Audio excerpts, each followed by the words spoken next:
de ensinamento da palavra do Senhor. Hoje, com um tema muito sugestivo, queremos falar sobre 6 manifestações de fé que são inimigas da verdadeira fé em Cristo Jesus, o nosso Senhor.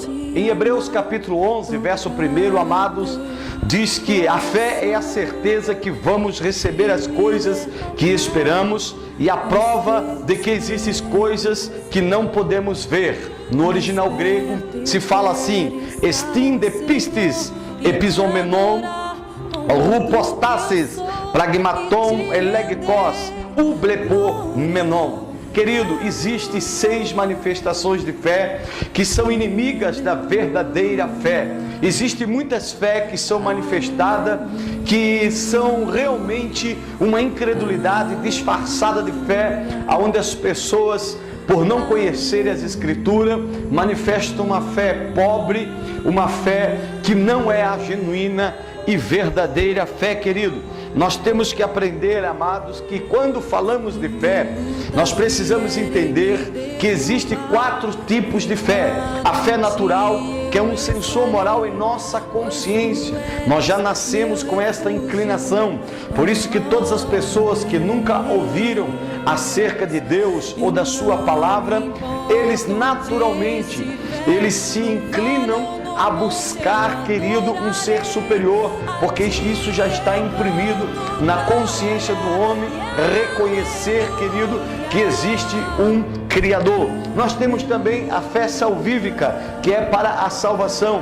Nós temos a fé como fruto do Espírito Santo, que estão dentro dos frutos que são do homem para Deus, o qual é a fidelidade. E também temos a fé como dom do Espírito Santo, que é aquela fé que tem o poder de transportar montes e resolver grandes problemas e dificuldades da vida. E, querido, precisamos entender que existem algumas manifestações de fé que são verdadeiras inimigas da verdadeira e genuína fé. Qual é a primeira manifestação de fé que é inimiga da fé verdadeira? É a fé materializada, ou seja, aquele tipo de fé que se permite ser motivada, que se permite ser alimentada, edificada, fortalecida, e o seu combustível são objetos energizados e sagrados, são fortalecidas e motivadas por ritualidades externas, por templos, por altares e adornos materiais. São aquele tipo de fé que são motivada, alimentada, edificada e fortalecida por manifestações externas do Espírito Santo através de alguém. Mas esse tipo de fé, querido, só me serve para costurar o véu do templo de novo e negar tudo aquilo que Jesus desfez na cruz do Calvário, querido. A manifestação de fé materializada só me leva à miséria espiritual, só me leva a tentar invalidar a graça de Deus em Cristo Jesus. Esse tipo de fé só me leva a negar o sacrifício do Cordeiro que tira o pecado do mundo. Esse tipo de fé só me leva a tentar costurar remendo novo em roupa velha e tentar colocar vinho novo em odres velhos. Veja as lições que Deus deu ao povo de Israel para lhe sarar da fé materializada. Em 1 Samuel capítulo 4, versículo 2 ao 3, nós vamos encontrar Deus dando uma grande lição ao povo de Israel, que diz assim: os filisteus se aprontaram e entraram na luta, eles venceram os israelitas, matando no campo de batalha mais ou menos 4.000 soldados. Quando aqueles que tinham escapado voltaram ao acampamento, os líderes do povo de Israel disseram: por que é que o Senhor Deus deixou que os filisteus nos vencessem hoje? Vamos trazer de Siló para cá a arca da aliança, para que assim o Senhor esteja no meio de nós e nos salve dos nossos inimigos. Veja o que acontece quando o homem se apega a uma fé materializada e abandona a obediência, crendo que sua proteção e sua motivação de fé estará em um objeto visível, sagrado, e muitas vezes para manipulação e comércio de fé, são energizados para enganar as pessoas e serem ali feito comércio da fé dessas pessoas. Em 1 Samuel capítulo 4, versículo 9 a 11 diz: sejam corajosos filisteus, lute como homens ou seremos escravos dos hebreus, como eles já foram nossos escravos. Lute como homens. Assim os filisteus lutaram, os israelitas foram vencidos e fugiram correndo para suas casas, e houve uma grande matança. 30.000 israelitas foram mortos. Então os filisteus tomaram a arca de Deus, e Ofni e Finéia e os filhos de Eli foram mortos, querido. O povo de Israel havia tratado a lei do Senhor, a lei dos sacrifícios e as regras rituais do povo de Israel com irresponsabilidade, começaram a abandonar a Deus, até mesmo os sacerdotes Eli, com permissividade, vendo seus filhos pecando diante de Deus e não fazendo nada. Nos diz a palavra de Deus que o povo se apegou à arca da aliança, que era símbolo da presença de Deus, mas não símbolo da proteção de Deus, porque a proteção de Deus, a guarda de Deus, está conciliado à obediência e à fidelidade. Não pense que você, por ter um objeto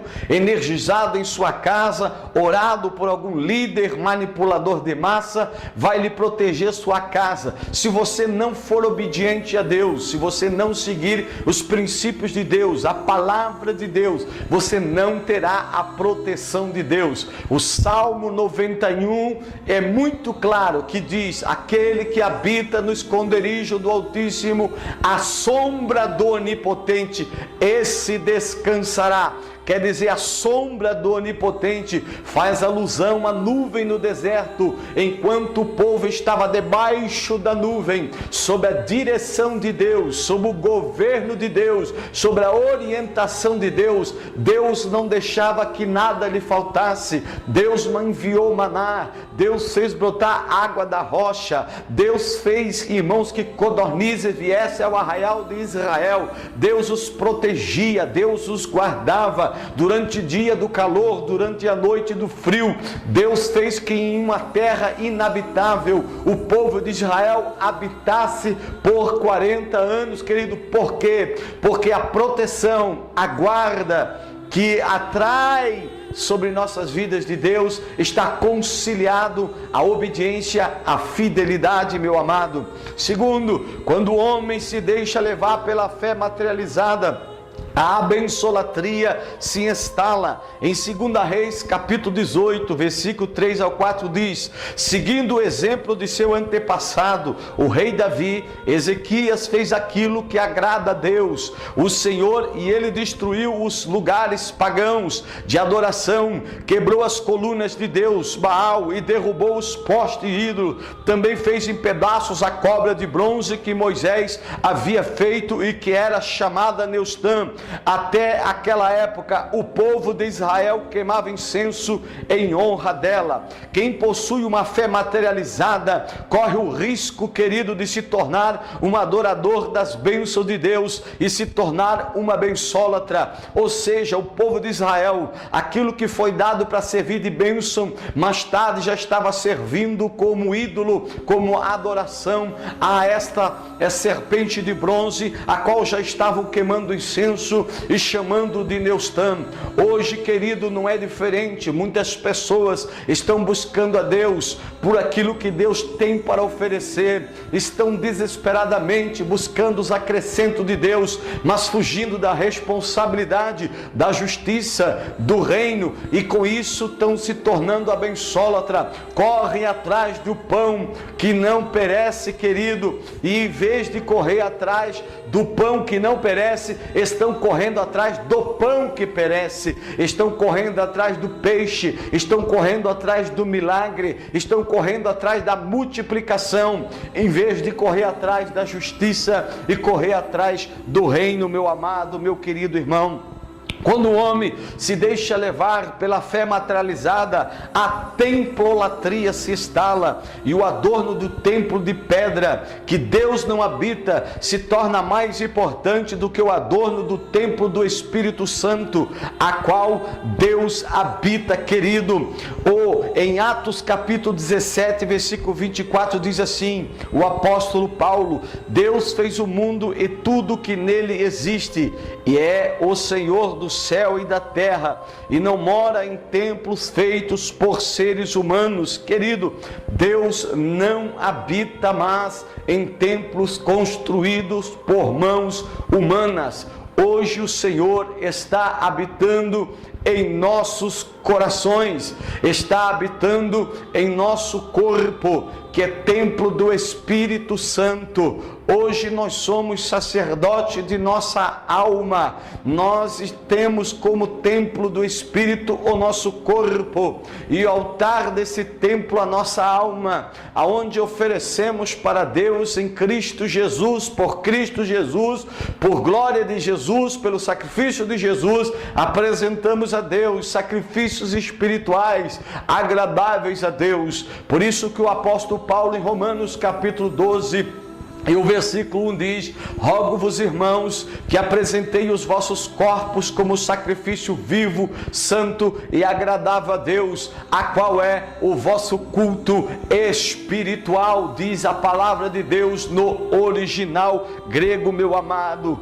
Veja o que Jesus disse quando os seus discípulos começaram a admirar a beleza do templo de sua época. Em Lucas 21, 5 ao 6, diz assim: algumas pessoas estavam falando de como o templo era enfeitado com bonitas pedras e com as coisas que tinham sido dadas como ofertas. Então Jesus disse: chegará o dia em que tudo isso que vocês estão vendo será destruído e não ficará pedra sobre pedra. Jesus quer que entendamos que Deus Pai destabernaculou-se do templo de pedra para tabernacular-se em nós, nos tornando sua habitação e sua morada. No Antigo Testamento nós vemos Davi nos Salmos dizendo: alegrei-me quando disseram vamos à casa do Senhor. Mas se esse salmo fosse escrito na dispensação da graça, ele seria inspirado de forma diferente. Ele não seria inspirado desta forma, mas seria inspirado desta forma: alegrei-me quando me disseram tu és a casa do Deus Altíssimo, a habitação do Deus Altíssimo. Eu me alegro hoje por ser templo do Espírito Santo, casa espiritual, edifício de Deus, querido, habitação do Todo-Poderoso, aonde eu posso, como sacerdote da minha alma, apresentar a Deus sacrifícios espirituais, querido.